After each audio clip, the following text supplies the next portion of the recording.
আসসালামু আলাইকুম প্রিয় ভিউয়ার্স, কৃষিজের অন্তরে ইউটিউব চ্যানেলের পক্ষ থেকে জানাচ্ছি আন্তরিক প্রীতি ও শুভেচ্ছা। আসলে এখন শীতের সময় হয়ে গেছে বা শীতের আবির্ভাব ঘটছে। তো এই শীতের সময় বেড়ারে কতদিন পর পর গোসল করায় বা কতদিন পর পর গোসল করাবেন সেটা বলার চেষ্টা করব। আসলে শীতের সময় এমনও দিন আছে যে সারাদিন কুয়াশা থাকে, প্রচুর পরিমাণ বাতাস থাকে। তো এই সময় অবশ্যই বেড়ারে গোসল করানো যাবে না। শীতের দিন যদি আপনার গোসল করাতে হয় তাহলে অবশ্যই বুঝতে হবে যে আজকে রৌদ্র উঠছে বা রৌদ্র উজ্জ্বল দিন, এই দিনই বেড়াগুলোরে গোসল করাইতে হইব, নয়তো বা ঠান্ডা লাগার সম্ভাবনা আছে। যেহেতু বেড়ার শরীরে পশম আছে, এই পশমে যখন পানি আটকে থাকবো আর ঠান্ডার দিন, সেক্ষেত্রে ঠান্ডার সমস্যাটা দেখা দিতে পারে।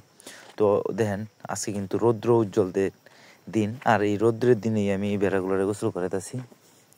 আর যদি মনে করেন যে আবহাওয়া ঠান্ডা থাকে বা রৌদ্র না উঠে, সেক্ষেত্রে বেড়ারে গোসল করানো যাইব না। আসলে কতদিন পর পর গোসল করাই, যখন মনে করেন যে শীতের সময় অধিকাংশ এক সপ্তাহ, এমন আছে 10 দিনের জায়গা, 8 দিনের জায়গা।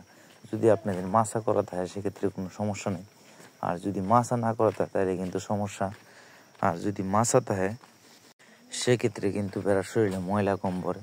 আর যদি মাছাটা না থাকে বা যেটা ফ্লোরের মধ্যে রাখেন, সেক্ষেত্রে কিন্তু শরীরে ময়লা পড়বো, ময়লা বলে অনেক সময় আছে শরীরে পোকা হয়ে যায়।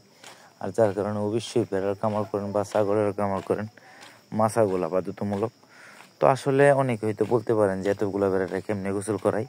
তো দেখেন কত সহজে গোসল করাই, একটা যখন সাঁতরায় দিতে অন্যগুলা অটোমেটিকলি নামে চলে আসে।